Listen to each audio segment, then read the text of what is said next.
Being human is a lifelong narrative. And at the University of Pretoria, the Faculty of Humanities focuses on reading books, people, and society. We study our humanity through language, science, and art. These academic disciplines form a rich field of study with a heritage that stretches back to the dawn of humanity. Our faculty connects people and cultures, conserving our past to reimagine our future. Our diverse departments will cultivate your curiosity and creative energy as an undergraduate and nurture your insights and vision as a postgraduate. We offer holistic teaching and research programs that encourage you to explore the breadth and depth of your chosen field. Here, we encourage critical thought to find harmony in the counterpoint of ideas, introducing you to new and diverse prospects, building your next great idea from those that came before in new and exciting developments, such as the Javit UP Art Center, which showcases artifacts from Mapungubwe to postmodern art. Our faculty embraces the digital age, harnessing technology to advance teaching, research creativity, and communication, as well as assessing its challenges and possibilities. No matter what area you choose, you will find an academic program that is attuned to your needs, ambitions, and aspirations. Together, we will collaborate and shape you as you become an engaged 21st century being and a true humanist.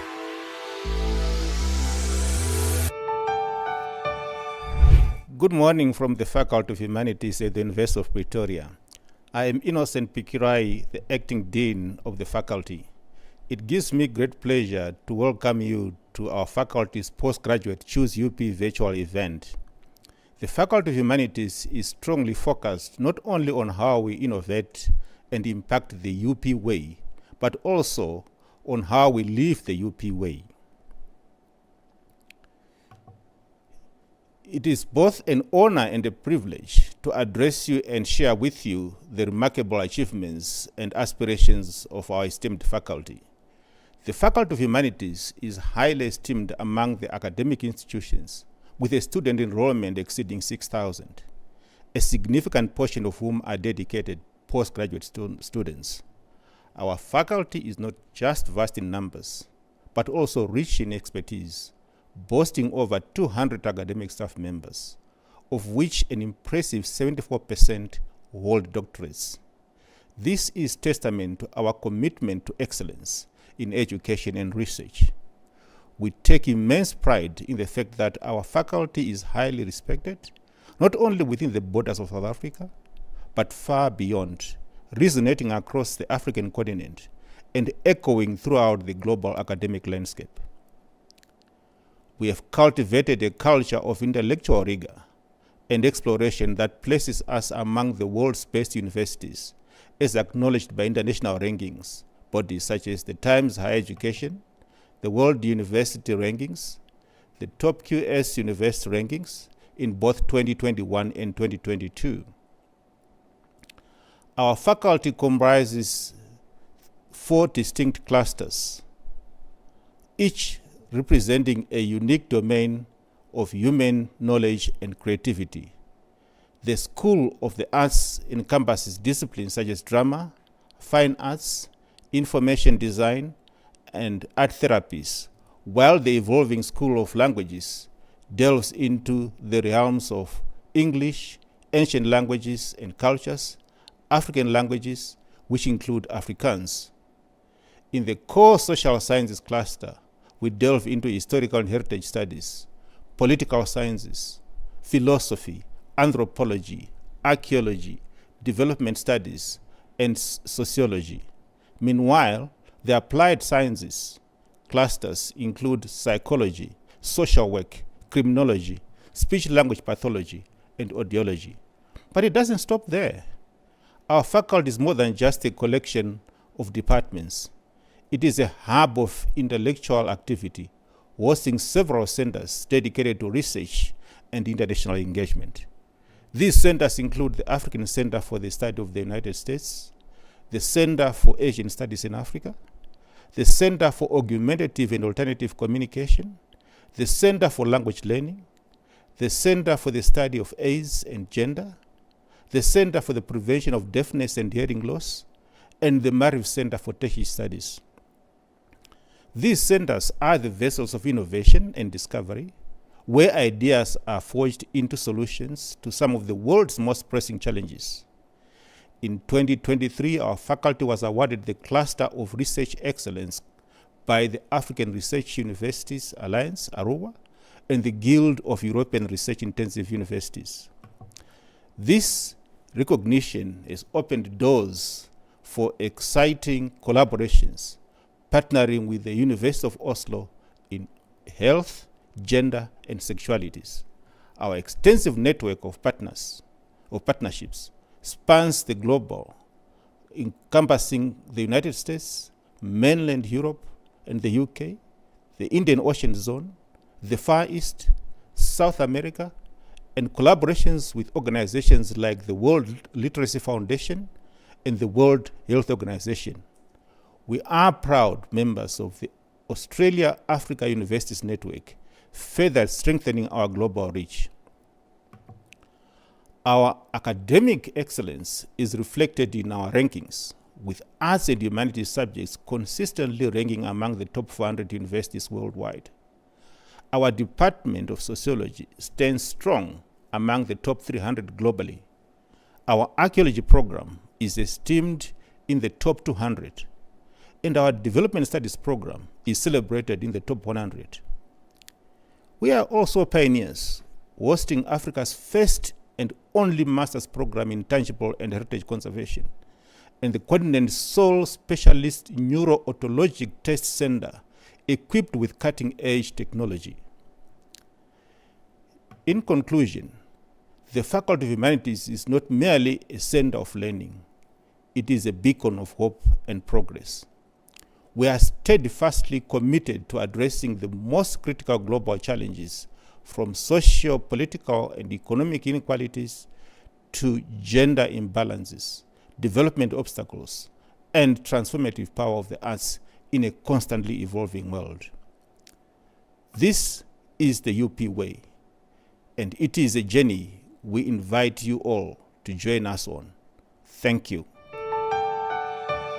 Thank you for joining us today, and a hearty welcome to the Faculty of Humanities.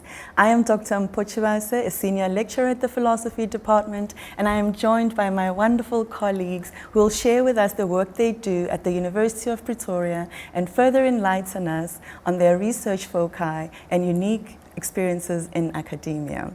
First, we have David Kabwa, a political science doctoral candidate and a leader of note. We also have Ms. Bonga Tsebe, who's the head of student administration, and Professor Alf Nielsen, the director for the Center for the Asian Studies in Africa, and of course our acting dean, Professor Pikirayi.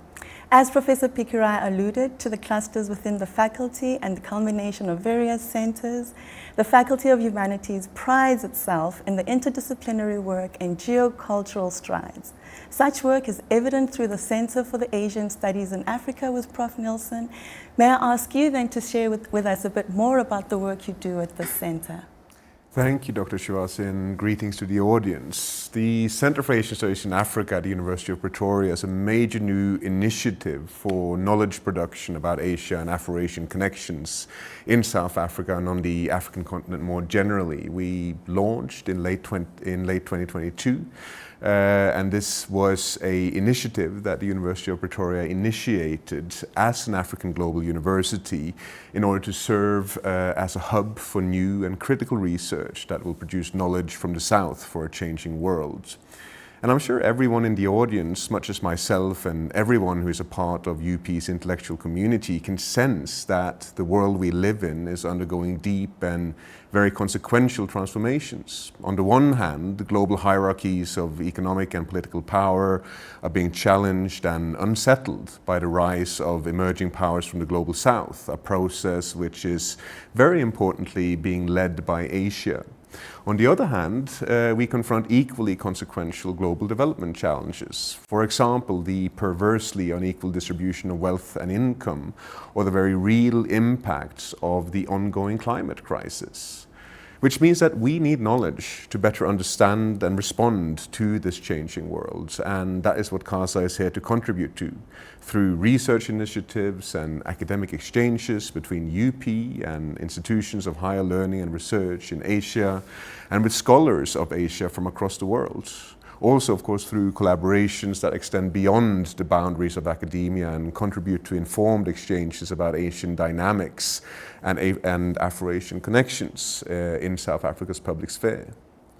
2023 has been our first year of real activity, and we have been busy hosting virtual and in-person events on several important questions and issues, such as the history of Afro-Asian solidarity, the problem of precarious work and inequality across Asian economies, China's role in shaping urban spaces in Southern Africa, and the role that political protests play in shaping democracy and development in Asian countries. A little later this week, we'll be hosting our inaugural annual symposium, where scholars from UP and elsewhere in South Africa will meet with colleagues from Asia to discuss the relationship between political power and inequality in Asian and African contexts.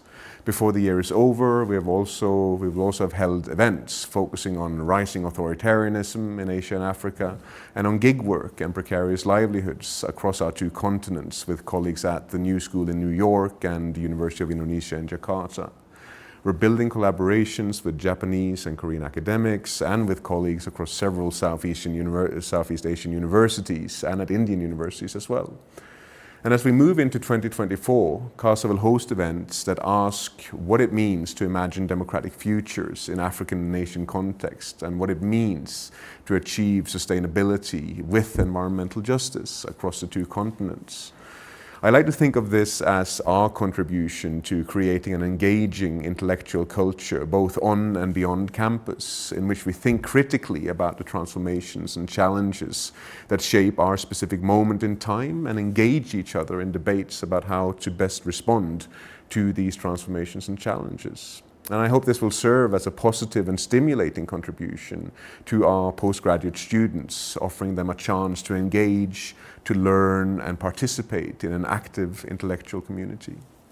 Thank you. I think the need to collaborate on a global stage to stimulate knowledge exchange is a crucial aspect of postgraduate activity. And it is wonderful that we have CASA to help facilitate those exchanges. Among other exciting things at the Faculty of Humanities is the directionality towards discoveries in the continent, such as the great Zimbabwe Dhaka pits. And here to tell us more about those discoveries is Professor Pikirayi. Thank you very much. Great Zimbabwe is a World Heritage Site, as most of you would know, and it is also an epitome of a very complex society that existed some 1,000 years ago to begin with, and then came to an end, I think, in the 17th century. And research, that we did in the last decade up to until now is beginning to open avenues of inquiry that looks beyond who built Great Zimbabwe, how old Great Zimbabwe was, to how society at Great Zimbabwe sustained itself and how it probably came to an end. So what we are finding is an opportunity to conduct transdisciplinary research, working with geomorphologists, working with geologists, working with environmentalists, and even hydrologists to map out Great Zimbabwe's environment and see the resource base that complex society that lived there, depended on. And we did come up with,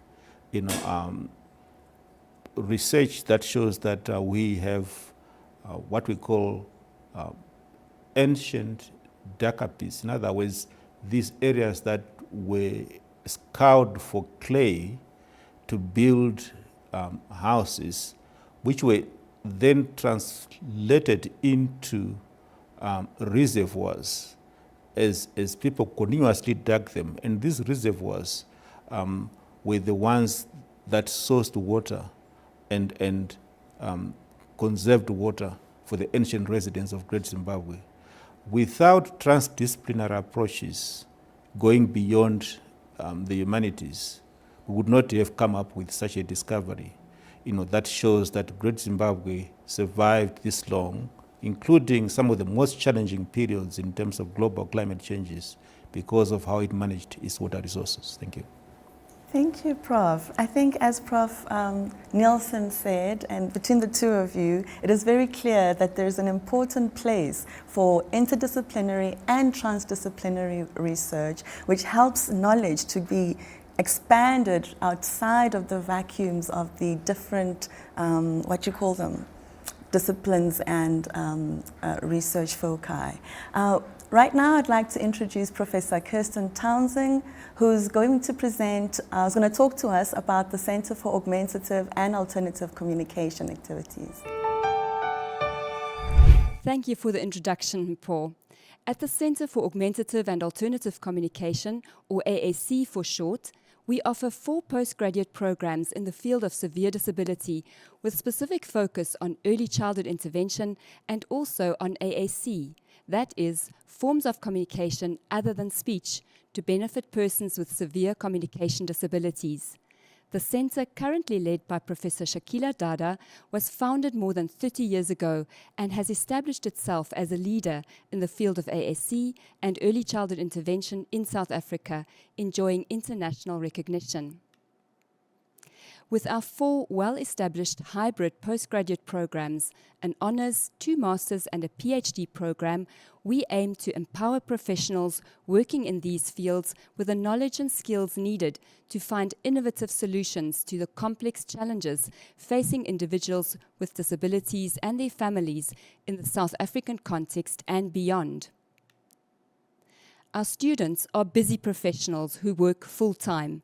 They are speech-language therapists, occupational therapists, physiotherapists, educators, clinical and educational psychologists, social workers and dietitians. They have demanding jobs, high caseloads, various personal and professional roles to fulfill, and limited time. They work in rural and urban settings all over the country and even abroad. They all have a commitment to effect positive change in practice and research. Our programs are specifically tailored to attract such motivated individuals and to optimize their engagement in learning.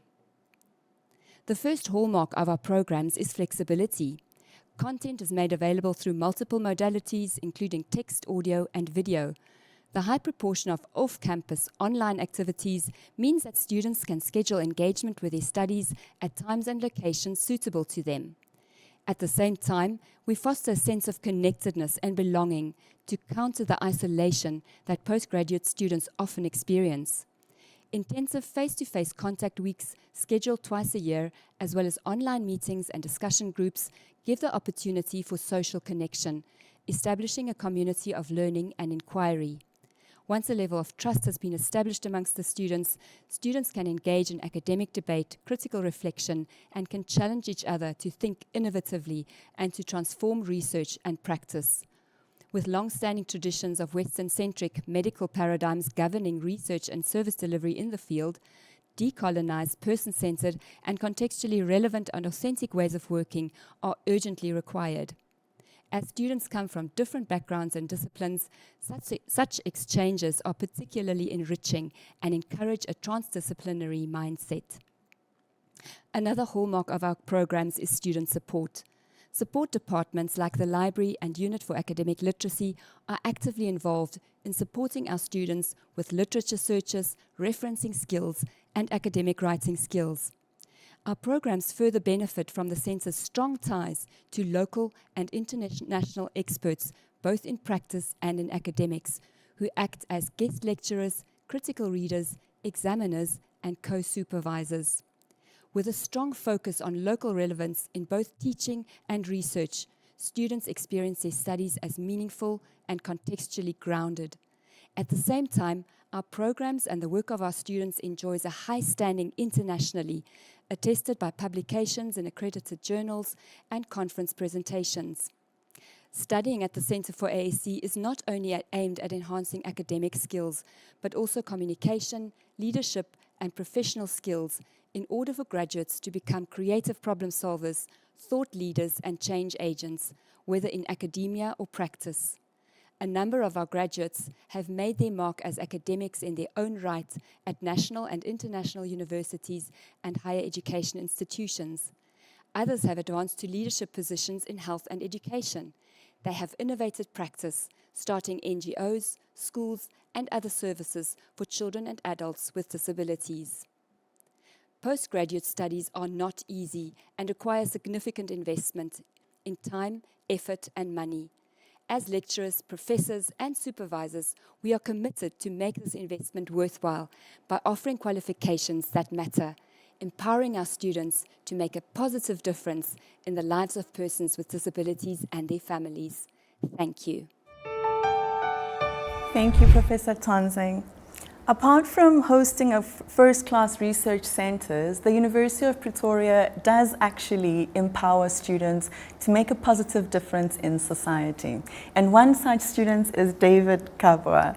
David Kabwa is a doctoral candidate at the Political Science Department. Not only that, he's also a former two-term University of Pretoria Student Representative Council President. David, may I ask you to please share with us your journey and how this journey here at the University of Pretoria has shaped you, not just as a postgraduate student, but as a civil rights activist and a global citizen. I really appreciate that. Thank you, Dr. T. The University of Pretoria has connected me with a lot of very key and influential figures. I met my mentor in politics at the University of Pretoria, and she taught me a lot about how to engage within the political space, meaning I am actively applying what I have learned from my undergrad to my honors, to my master's, and now my PhD. I've been a student here at the University of Pretoria throughout all of my degrees, the first one being a Bachelor of Political Science, the second being an Honors in International Relations, the third being a Master's in Diplomatic Studies, for which I received a distinction in the research component, by the way. I've also been fortunate to have access to some of the best minds in the country, and on a regular basis, I'm able to connect with quite literally the best experts in the field. I have them on speed dial. I can speak to them anytime. This has allowed me to apply what I've learned in an everyday context where I always say that with my degree, there are very many opportunities because I believe that these opportunities allow us to make an impact as young people. UP has afforded me many mechanisms that have assisted me, and for this I will always be grateful. So these opportunities are ready, they are reachable, and they are active. I've worked with Speak Out UP, which was the university's anti-gender-based violence platform, where I started with Stephanie Cookson, a good friend of mine, and the Center for Sexualities, AIDS and Gender. We reached out with hashtag Speak Out UP, which has gone on to really make a difference. It is in this capacity that I've gained many skills to serve as a first responder and to assist people who are going through difficult times of duress.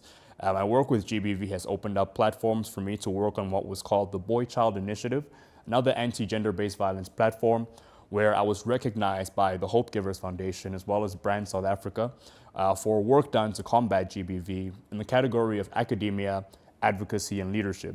I was also recognized by Junior Chamber International as one of the top 10 outstanding young people in South Africa, as well as the Mail and Guardian top 200 young persons in South Africa. And the continual applications of these skills have been what I have used from the spaces that I've been exposed to at the University of Pretoria. Thank you, David. You seem like you have certainly journeyed the UP way. I'm sure the audience is now curious and ready to hear more about admission requirements for the humanities postgraduate degree offerings. And this information is available on our website, of course. The University of Pretoria attracts international students from across the globe. And Ms. Bonga, may I ask you to give us more information about the important documents that these postgraduate students should include when they're applying at the university, and just walk us through the application process. Thank you for the detailed information, Dr. Chibase. It is crucial for the international applicants to be aware of admission requirements and documents required during their application. For a smooth application process, they need to ensure that certified copies of qualifications and the South African Qualification Authority Evaluation Certificate are readily available to be uploaded on the system. Moreover, the inclusion of a research concept note of not more than 500 words is vital for master's and doctoral applicants. There's often deadlines for masters and doctoral students that are that differ for the local students and the international students. Could you maybe say, are we still within the deadline period? Have they passed? No, the deadlines would be around soon. I would strongly advise applicants to thoroughly review these admission requirements by visiting the Faculty of Humanities yearbook and the What to Study page. That is where you would be able to find the deadline. Additionally, they should be mindful that the application deadlines are very important. This will assist them to prepare their study visas well in advance. The information provided today will assist international students to navigate the admission processes effectively. So with regard to the deadlines, postgrad in general, I would like to add that though the university does not allow late application, if targets in certain master's or doctoral programs are not met, then the departments may require permission to allow late applications. However, international students are strongly encouraged to apply within the stipulated closing date. So one thing before I hand over to Prof Pikirayi, there's often a delay between SAQA and registration. What is an international applicant to do if they're still waiting for their SAQA review report to come out, yet there's a looming deadline with UP? Yes, thank you, Dr. Mpo, for this information. If they have applied through SAQA, then what they could do, they could send the reference number to the university. We've got the faculty, we've got the committee within the university, which is called Foreign Qualification Review, which will review their qualifications. Then thereafter, the system or the block will be lifted for them to be considered conditionally pending the SAQA. That's very useful. Thanks, Ms. Wonga. Prof Pikirayi, over to you. In fact, once you are admitted to the University of Pretoria, it is crucial to know your supervisor. And this information is typically shared at the beginning of the year, and details about supervision will be provided. So you are strongly encouraged to attend the session as soon as the dates are announced by the faculty at the start of the year. Information regarding class sessions will be published on the faculty's website. Prof Pikirayi, if I am a new student, I haven't been to South Africa, and I don't know the members of the department I'm interested to register with, how might I get the details of my supervisor or potential supervisor? Well, the first starting point would be to contact the heads of departments. These are the ones who will be guiding the student in terms of whom to see in their own entities that they are registered with. Thank you.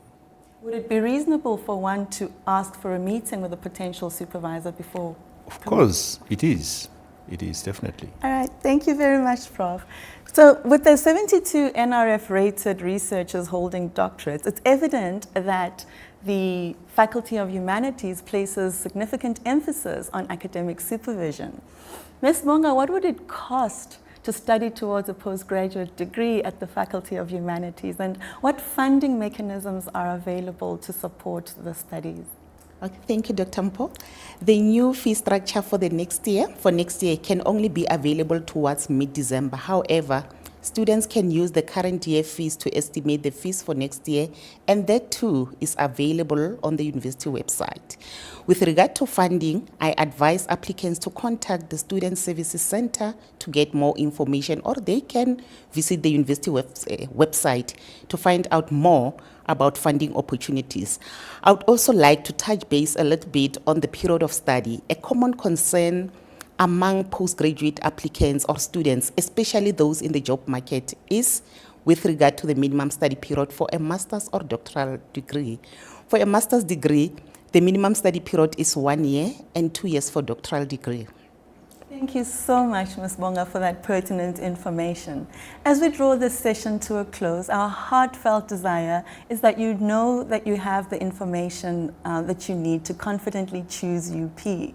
A sincere thank you to our esteemed panelists for their valuable insights and to all of you who have devoted your time to join us on this journey towards academic excellence. From me, Mpochiwase, and the entire Faculty of Humanities team, it's time to say goodbye. Remember that the path to academic excellence begins with your choice, and we're here to support you every step of the way. Goodbye.